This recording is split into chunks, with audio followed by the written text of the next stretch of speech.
one power, invisible, and you see it everywhere and every day. One power, indescribable, and you speak of it with every word you say. Mysterious until you know the truth. As simple as the love inside of you.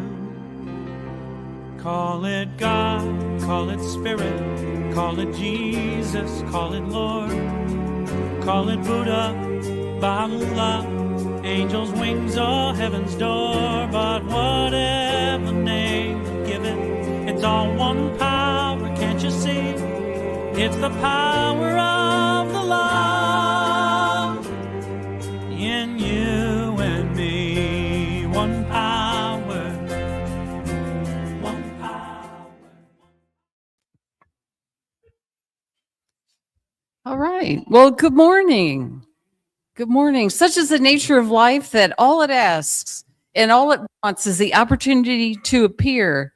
And you are that opportunity, and so am I, and so it is. Welcome, everyone, to CSL Midtown, coming to you this morning from Atlanta, Georgia. We are so glad that you've joined us today. We welcome all people, no matter who you are, where you are in your life. We welcome if you're listening online right now, or if you're live right here in the room with us. So thank you for coming.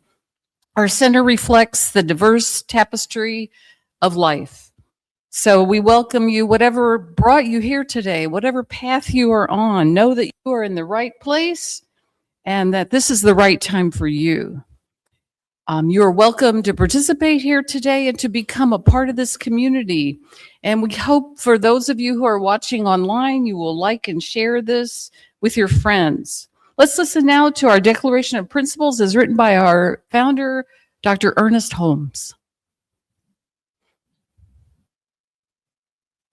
Okay. A few of the Declaration of Principles we live by. I believe in one God, one absolute power, and first cause to all things. I believe that this power is perfect love, and it creates out of a desire to express love. I believe all thought is creative, and how I choose to think creates my personal experience. I believe in the unity of all life, and the immortality of the individual soul forever unfolding. I believe in the eternal goodness, the eternal loving kindness, and the eternal givingness of God to all. And so it is. So grateful. Hey. All right. The full Declaration of Principle is on our website, cslmidtown.org. I am Judy Aehle, and I am one of the practitioners here at our center, and I am the practitioner for this morning and the moderator for the service. I'm not going to make a lot of introductory remarks. I'm going to lead us now into a spiritual mind treatment, which will be followed by music for inspiration, and then our speaker, which we'll introduce after that. So get comfortable in your seats, relax, close your eyes if you feel comfortable doing so, and know this with me. Please accept this for yourself in the first person as I say these words. I recognize and know that I live in this field of energy, this vibrant aliveness, this pulsating life force that is everywhere present. It is in me, it is around me, it is in every other person, it is in every cell of every person, in every microscopic part of everything that exists in the world. And that we call this life force, we call it God or spirit or universal intelligence or mind. And I just take a moment to be in awe at its presence everywhere. And as I think about that, I know that I am absolutely 100% always connected to it. I am one with it. I am never separated from it. Its goodness and power and presence expresses through me in fabulous ways. It expresses through me as love, as intelligence, as peace, as guidance, as abundance and prosperity, as vibrant health and vitality, as endless creativity of new ideas, of new perspectives on how to see life. And today, as I am just reflecting on this and knowing that this is the truth, I know that we are in the beginning of a new time, a new year, a new space, a time to embrace newness and love and expression of this power in greater and greater ways in our lives. So we just expect the best and we just allow this presence to flow through us and be what it is, which is a power for good in this world. I turn away from any ideas of struggle, strain, lack, limitation, fear, worry, all of that. I just turn away from all that. Any belief in the necessity of illness or any belief in the necessity of working so hard and pushing so hard. And instead, I just absolutely sink into this moment and be my authentic self and know that I am exactly right where I need to be, that I know what I need to know, and that this presence only desires to express through me in greater and greater ways. So I'm grateful for being here this morning. I'm grateful for everyone who is in this room and those listening through the ethers.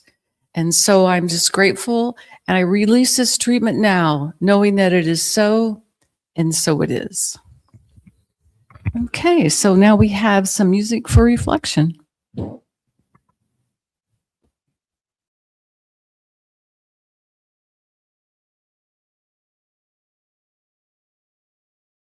Bring it on.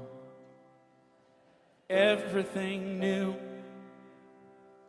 everything different, everything true. I am ready for my next thing to do. Oh, I know it's gonna be everything new. I'm through crying, I'm through waiting, I'm through hoping against all hope. I'm through longing for something gone that'll never return.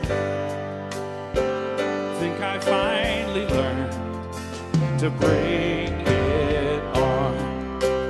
Everything new, everything different, everything true. I am ready for my next thing to do. Oh, I know it's gonna be everything new. I'm through grieving, I'm through dreaming that the life I have is ever coming back. No more wishing on someone else's star that'll never be mine. I think it's time to bring it on. Everything new, everything different, everything true. I am ready for my next thing to do. Oh, I know it's gonna be everything new. And I've survived many times before. Broken heart and slammed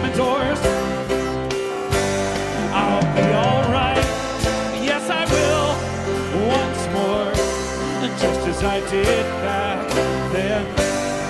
I'm gonna rise again, so bring it on. Everything new,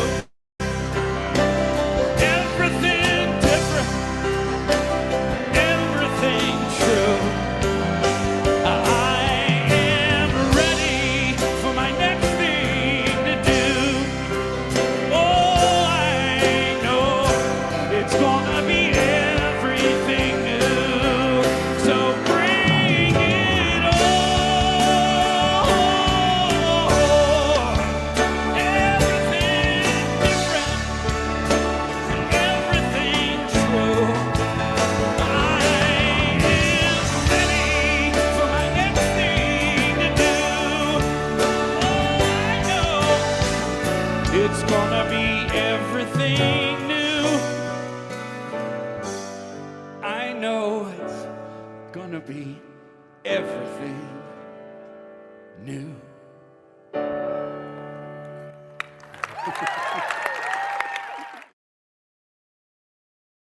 Say one thing about him. I don't know if people follow him on Facebook, but he goes into Costco's and sits down at their demonstration pianos and plays like this kind of stuff and sings. It's really cool. He has like videos he puts up about that. Anyway, all right. So our speaker this morning is not a stranger to us. Reverend Susan has been with us many times, and she is currently part of the Centers for Spiritual Living at Atlanta Centers for Spiritual Living. That's how you say it. Anyway, I know her from way back in the old days at Atlanta Church of Religious Science with Dr. Kennedy Schultz. And I'm just happy that she's here today giving us a talk called Elevating Your Expectations. All right, Susan, come on up.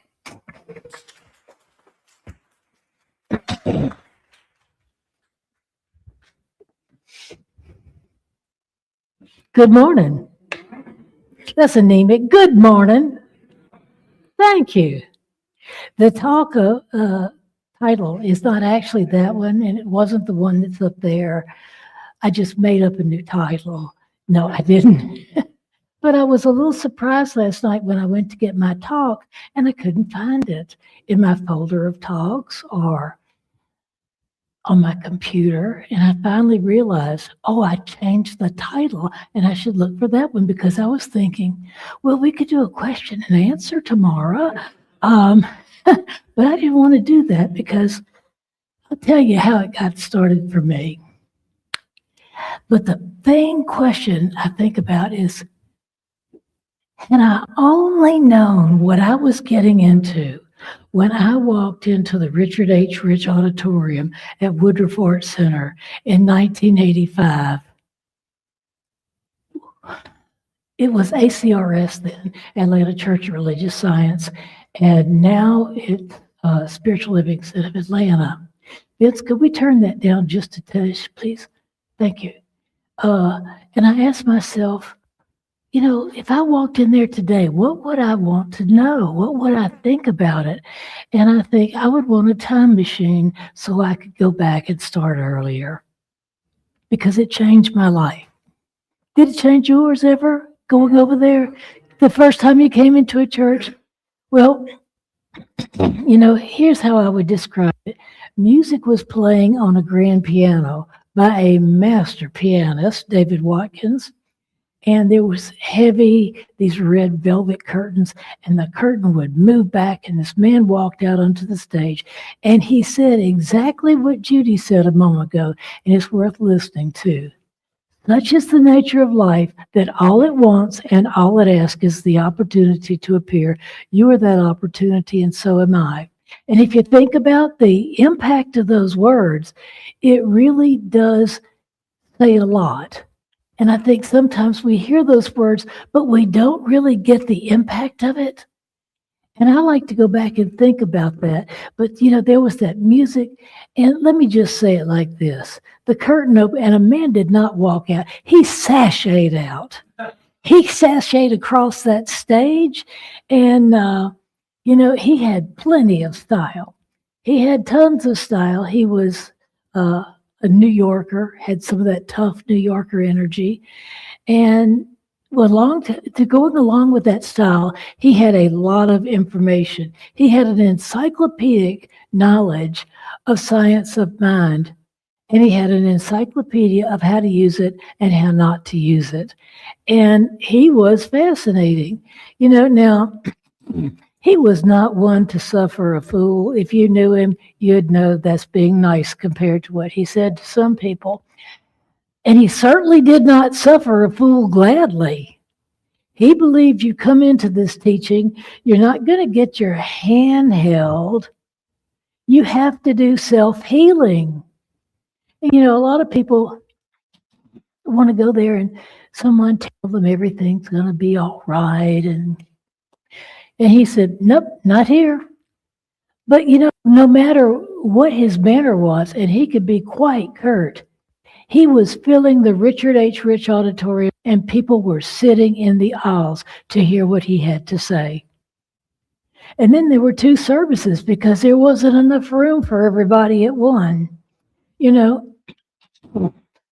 Excuse me. So growing up in the Southern Baptist Church in South Louisiana, which is notoriously a bastion of liberalness,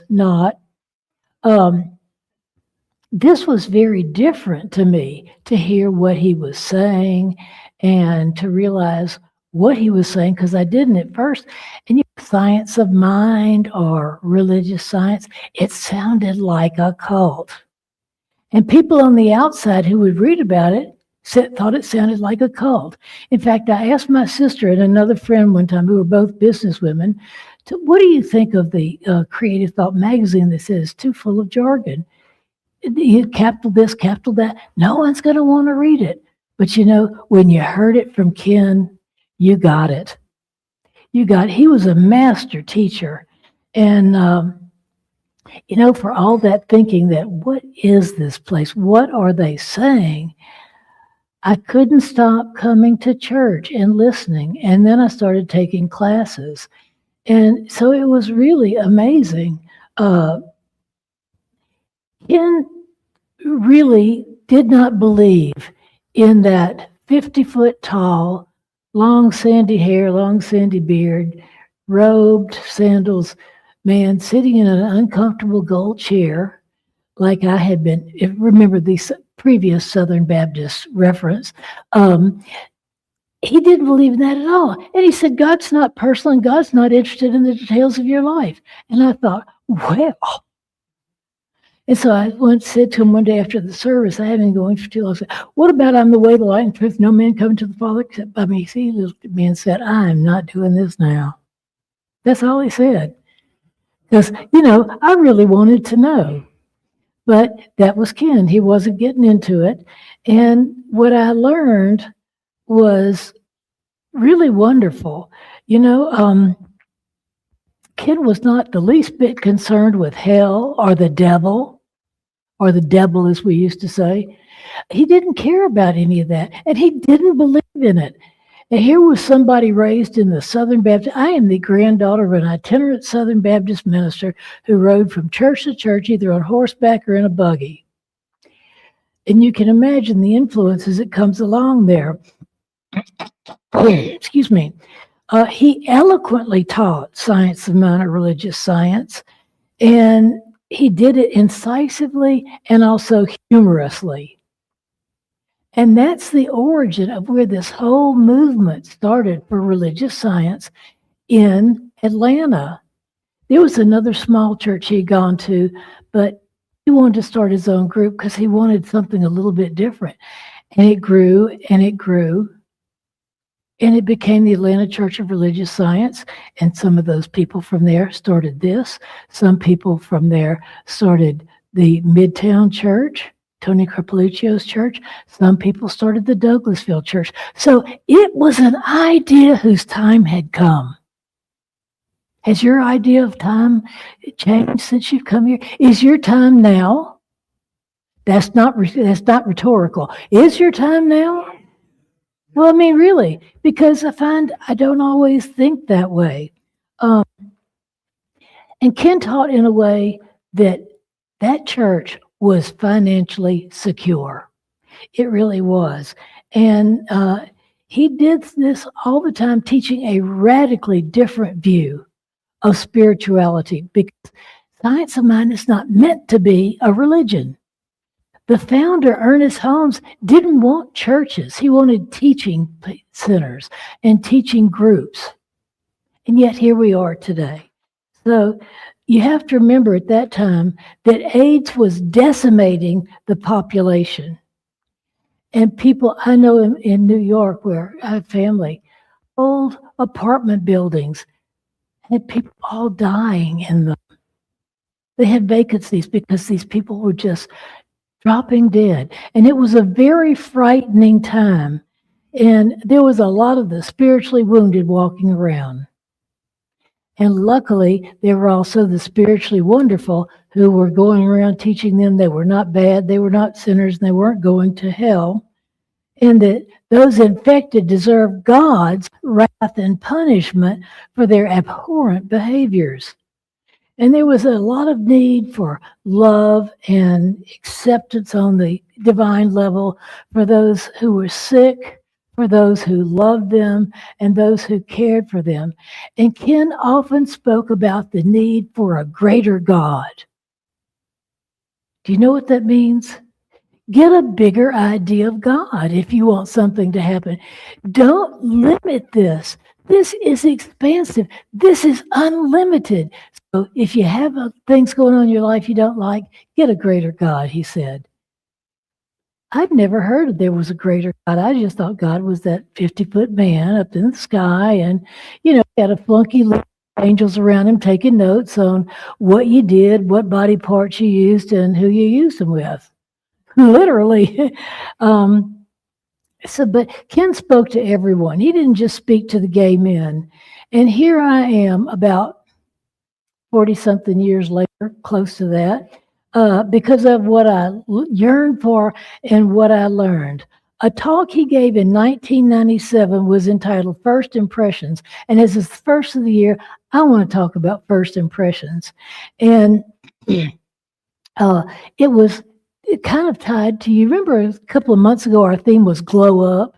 It sounded like we were lisping, because I think of grow up, but glow up is enhancing yourself and living this teaching and being a radiant example of what we can do with our lives. I still thought it sounded like they were lisping, but we're the manifestation of this great intelligence. It's a quantum field that created the earth. We're part of it, but not all of God, or this intelligent field, by whatever name called. Its characteristics are our characteristics. If it can create, we can create. But we're not doing it by ourselves. We're doing it with the divine mind. We're directing how it goes. You say, how can you direct God, Susan? Isn't God going to turn around and smite you for that smart mouth of yours? No, because what it is, it's a quantum field, and what we put into it returns as the experience of our lives. And it was meant for us to use it. For example, if you want this church overflowing, do you really believe it? Do you really? But what if some of the churches, like all over the country, aren't growing and they're not financially stable? Well, you have to pay attention to the signs, because it may be time for changes. Interesting, John and I were just having a talk about this the other day. Excuse me, we have infinite access to the unlimited potential of this quantum field. The unknowable is knowable. Don't think that it's not. The great unknown is knowable. The wisdom that we seek is not unavailable. It's there. It's there. And everything needed for us to transform our world is already available. I think about listening to your inner self. And recently, I have this watch I really like and a ring. And I put them in the same place every night.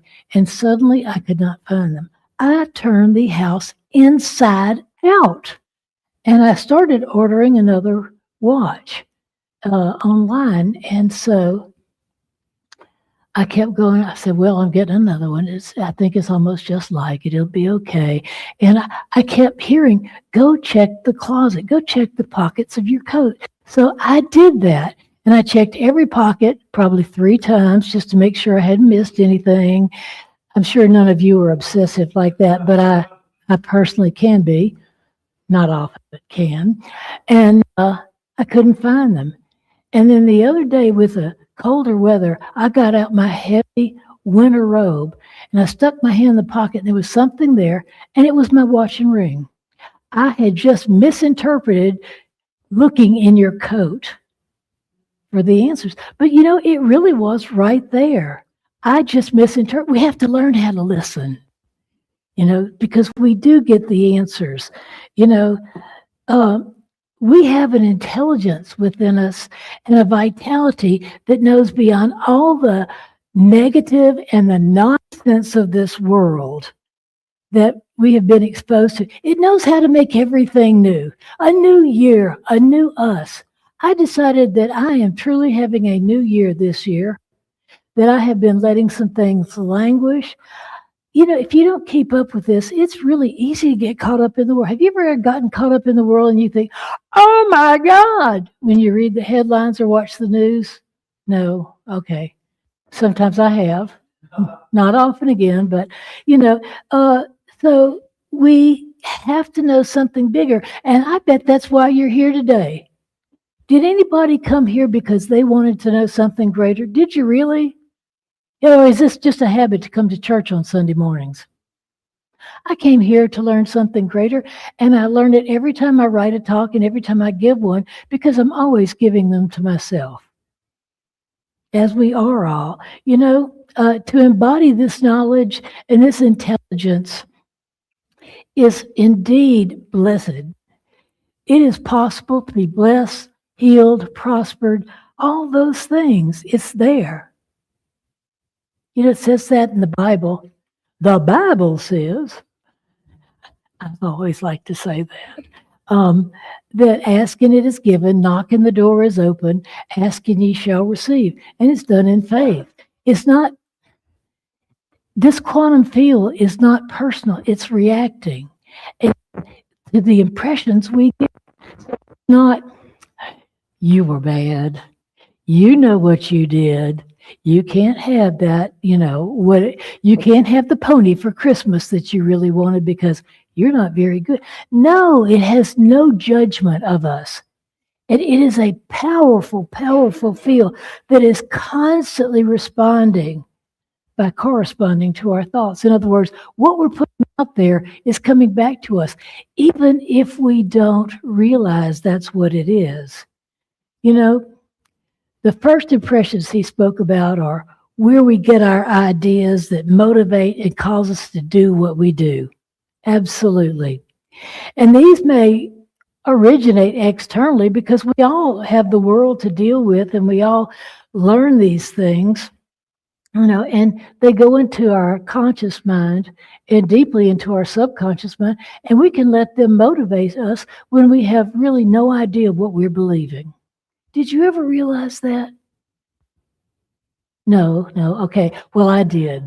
And what I realized was that I grew up, I'm the second child, and I felt, and I absorbed the idea that I couldn't have what I wanted.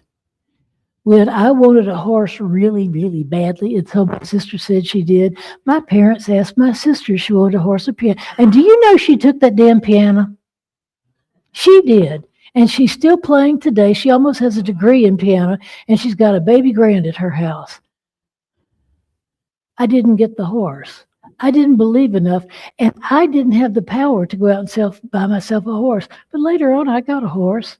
I didn't have to take care of it or feed it, clean up, take it to the vet. I rescued it from Premarin trials where they used mare urine and gave it to a friend of mine in Louisiana. So I got to have a horsey, and I never would have believed I would have a horse, but the responsibility of having it was not given to me. You know, Ken spoke about people whose lives don't seem to be going anywhere. Have you ever felt like your life wasn't going anywhere? I see only one honest person in here. But he said, that people have the same old stuff, the same old, and they were going round and round with it, and things weren't changing. And he said, I was that way until I got a greater idea. And everything changed. Everything changed. And he got a greater idea of God, he said, and his place in the world. And he stopped drinking after years of drinking. He started focusing on his spiritual education in 2 different churches, but especially Science of Mind, as was taught by Raymond Charles Barker, who had the big church in in New York City for a long time. And Charles Barker was a student of Ernest Holmes. So Ken is the grandson of Ernest Holmes by way of teaching. And let me tell you, he knew his stuff. And I sometimes hear ministers from other churches at conferences and things who say things that Ken would turn over in his grave, get up and slap them for. Like, one minister said this from Sillamar, I can't wait to see what God wants me to do today. God doesn't want anything from us. God created us to express. God doesn't say, I really want you to go over and work at that grocery store. I really want you to marry Billy Bob. Get Boopsie out of your life. She's not good for you. Whatever. That's not the way it is. And what was seen as impossible in Ken's life became possible. Not necessarily easy, but possible. Do you have something you want to do that just isn't moving? Yeah, well, that happens. Believe and have faith that it is so, and we can move mountains. And it is possible to release addictions. I worked with someone who was heavily addicted in several areas: drug addictions, sex addictions.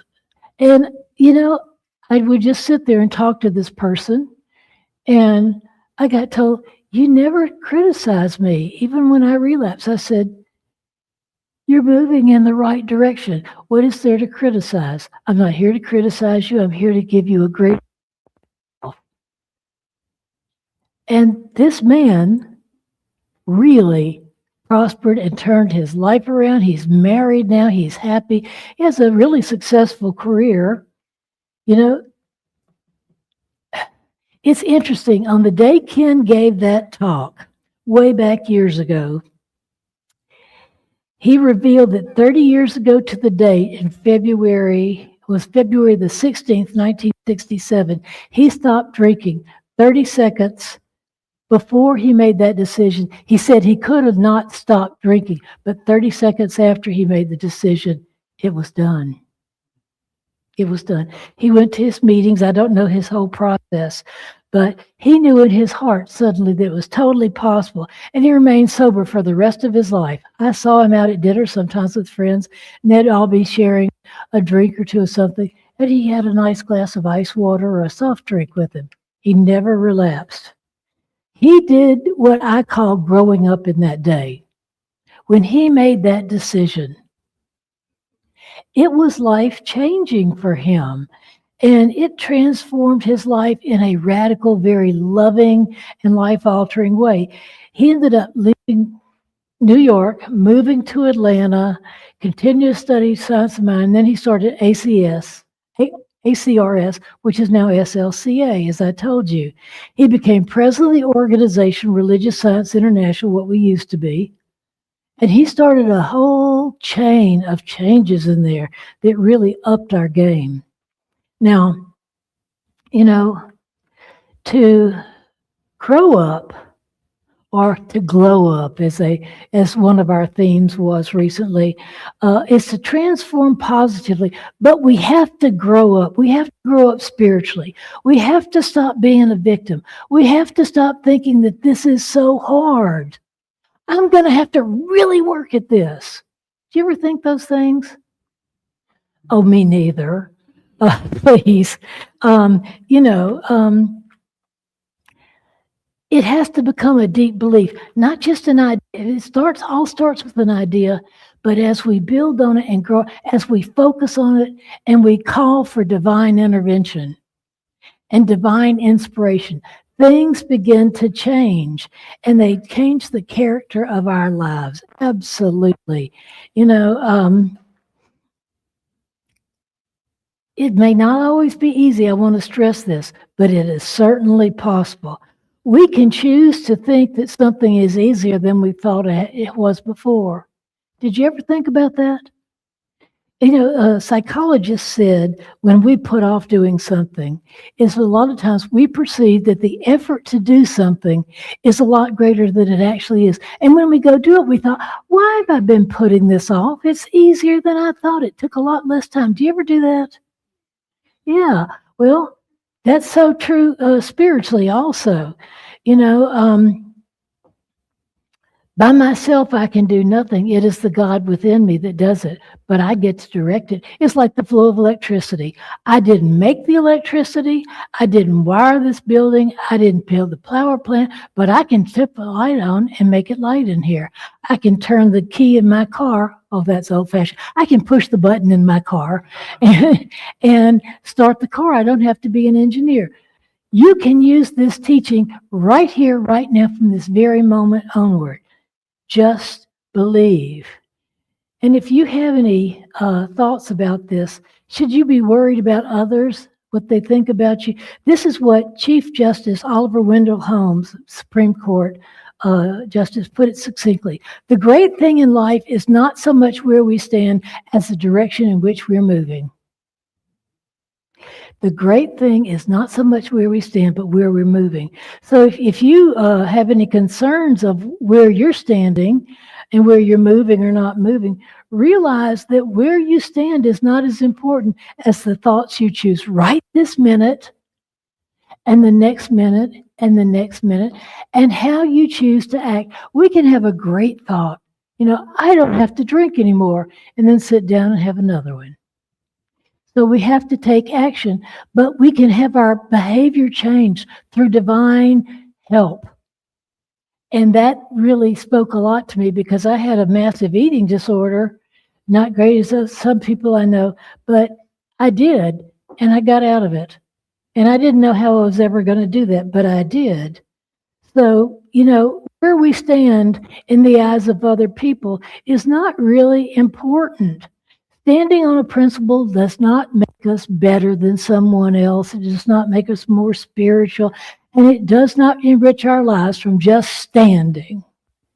Kids said, people stand for this and they stand for that and they stand on something, and they're standing there and they're not going anywhere. And I realized that was part of my life, and I didn't see the future as being that rosy unless I made some changes. Choosing new principles that enlarge us and heighten the quality of our lives, and therefore the quality of others around us, is done with love and faith and action. And a lot of times what we need to do is just drawn to us, and we get the help we want. I have things happen in my life I could have not have engineered better. And believe me, I tried. I wanted to tell God everything. God didn't listen, and it was worked out a lot better. Just remember, the people in this world do not value you for where you stand, but for what you do. You can stand for a lot of things, and they'll still know, well, why are you in the situation you're in when you're standing for this? And what you say, because it's not showing up in your life. God is impersonal. Intelligence is greater than I understand, and not interested in what you and I think about all day. We can think about what we want. We can think about earning money with no feeling of responsibility with what we do with that money or how we get it. Or we can be conscious and earn money or have relationships, whatever. Because God doesn't care. That was astounding. I would not say that in a Baptist church. God does not care about the personal details of our life. God is an intelligence, and it's not going, Susan, you silly girl, you don't really want to think that, but yet I seem to really want to think that, and I seem to manifest according to it. Well, Spirit is living through us, expressing through us, and wants for us what we want for ourselves. That's why I was so shocked when that minister stood up on the platform in Asillamar and said, I just can't wait to see what God wants me to do today. And I thought, I can't wait for Ken Schultz to arise from wherever he is now and smite thee. That wasn't very nice, but I thought he deserved smiting. The world will support us, in no matter what it takes to keep living beautifully. The resources are there. It means we have to take responsibility. And sometimes I don't want to take responsibility. I'd rather blame and whine and, go read a book or eat some chocolate or something. You ever feel that way? I want some honesty here. Yeah. Well, I found a quote that just summed it up for me. It said, I'd give up everything to become a small anthropomorphic woodland animal wearing Victorian clothes, living in a little house in the meadow, and my neighbor is a goose wearing a bonnet. And my only worry is, will my apple pie be ready for when Mrs. Owl comes to visit me at tea time? Sometimes that's how I feel. I want to be a small woodland creature. And then I remember, where they live and what they have to eat, and they're not eating apple pie, and, I get over it. Because when we give up our power to something, we feel it, and there's a discontent. Do you ever have a discontent when you're not using this teaching? Because you have manifested some great things in time, but suddenly it just doesn't seem to be working. All you have to do is renew yourself in thought, and it will change your feelings and your actions. And we can be renewed all the time. The folks we learned about in history, the martyrs and the saints, do we really believe that fasting for days on end, wearing hair shirts and whipping ourselves with the cat o' nine tails is pleasing in the eyes of God? God, if God thought this way, probably said something like, look at that poor individual starving themselves to death. Isn't that sweet? Not, absolutely not. Burning at the stake, oh my, that just does not sound attractive. Still, there are those who believe on some level that even if it's not realized, we have to suffer to be good in the eyes of God. Have you ever thought that way? It's taught in a lot of places. Alton doesn't believe it, see? Y'all can too. And so this really brings home to me about Ken's point about getting a greater God. Because today we understand spirituality and life so much more. Through science and math, the universe is unfolding before us, and it's revealing itself in ways to us previously unknown. And Spirit speaks through math and science. I know some of you are horrified and just thought, I can't pray that way in math and science. No, Spirit works that way. We can use our intelligence and our thoughts and beliefs to change things. If you're hearing this talk today, just remember, Spirit reveals itself through talks, through intuition, meditation, prayer, visioning, something for everyone, and certainly the talks by wise spiritual teachers, certainly myself included. You may question that at times, but though some will embrace a vengeful, punishing God, I think no one in their right mind will let the God of the Old Testament babysit their children. You think about it. Well, here are the plagues. This is the plague of the boils, the plagues of the frogs. That person, if God was a person who did those things in the Old Testament here today, they'd be put in prison. They wouldn't be allowed to be around children. We have come so far, and are limited only by our lack of imagination and foresight. Years ago, who would have believed that it was possible, the leaps of knowledge that have been achieved over the last 200 years? You think what life was like 200 years ago, and you think about what it would be like if someone was suddenly transported on 285 in a Tesla, self-driving. They would have thought they were in hell, probably. The cars, the technology. Can we even imagine what life will be like 200 years from now? Or 500 or 1,000? Will there still be countries? Will there still be races? I don't know that, but it's going to be very exciting to learn about it wherever I am at that point in the universe. You know,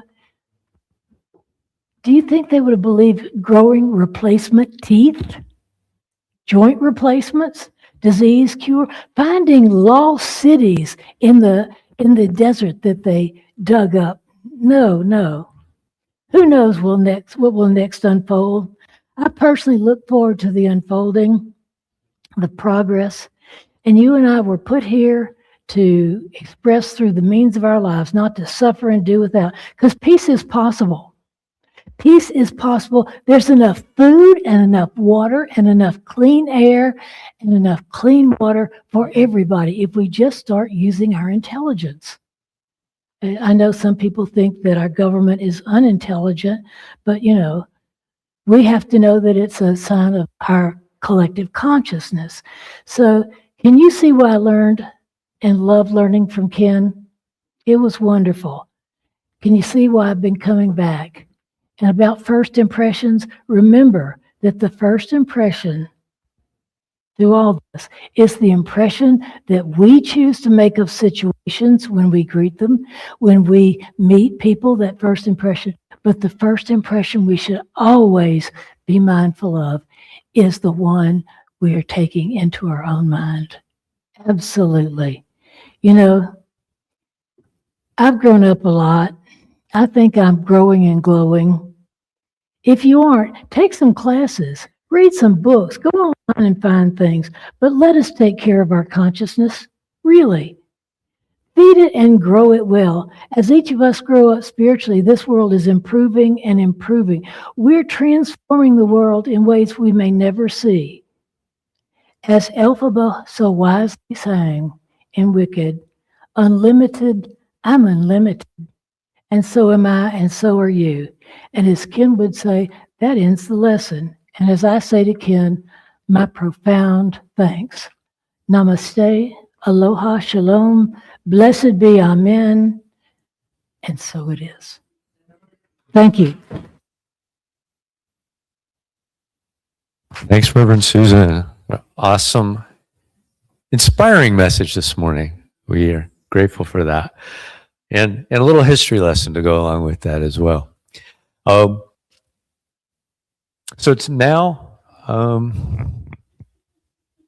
yeah. All right. So our New Minister Sacred Covenant Easy Prayer. You can download this from the website, cslmidtown.org.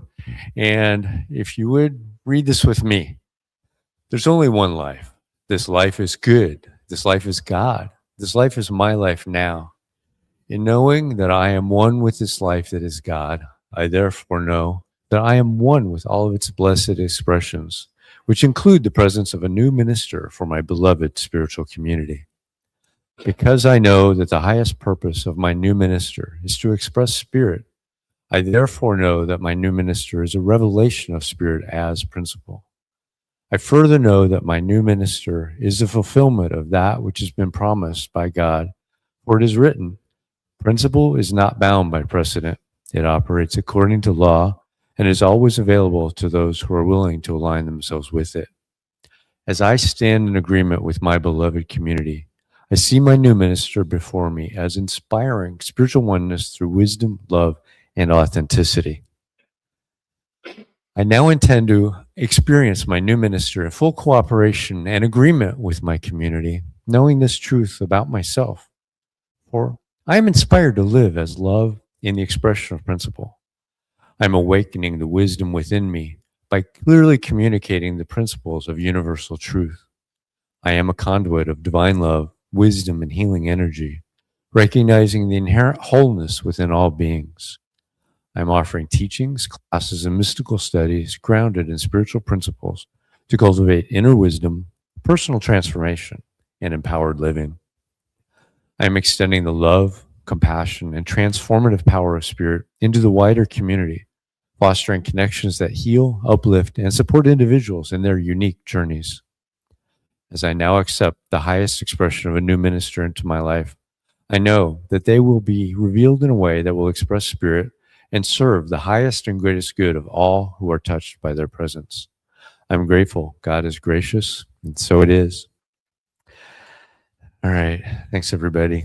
So that was a work we did mid-year last year to bring into consciousness what we'd like to see for a new minister. With our prosperity, we've got a matching grant from a donor for having this space here, $180 for the rent of this space, the once a month. So if you're so inclined to work with that matching grant, please consider donating for that as well. You can donate on cslmidtown.org/donate or scan the QR code on the screen and say with me our affirmation of prosperity. I live in a universe of abundance. As I freely and joyfully give, I join in the divine flow, and all that I share with life returns to me multiplied abundantly, and so it is. And there's also a basket in the back of the room for those of you here in the room that want to donate in person. So I've got some announcements. Next week, we're back online. Reverend Dr. Robert Brzezinski is our speaker, and his title is Awakening to the One, the Portal of 111. It's interesting. 111. So join us online for that and see that. And Robert graciously donated his speaking for that. Yeah. When we were at Anton, he said, I'll help you all out and speak for free. So that was his donation back to us for that. Every Sunday, 10 a.m., we have an adult discussion group led by Judy and Maya. And they're still going through the Science of Mind textbook. I don't know when you're going to change that. Let me know when you're going to change that, because that's a very thick book. And then, so if you'd like to know more, take lessons, discuss more about what Science of Mind and Religious Science is, join them for that at 10 a.m. on Sundays. You can go to cslmidtown.org and scroll down to the Zoom and get the link for that. Now, let's do our affirmation of life. I leave this place now knowing something better than I knew before. I go forth into the world with a heart full of love and a mind full of good sense. I look at the world in a greater way, knowing that I have within me everything I need to create the life I desire. I give thanks for this understanding, and I am grateful for the spirit of life that lives through me, and so it is. And we've got potluck coming up, and for those of you online, thanks for joining us. Thanks for listening. Thanks for contributing, because without you, we wouldn't be here. All right, everybody, have a great week.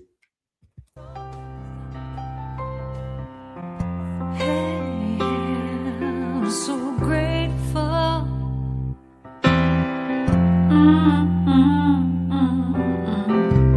I'm so grateful. I'm so grateful. I'm so grateful for all that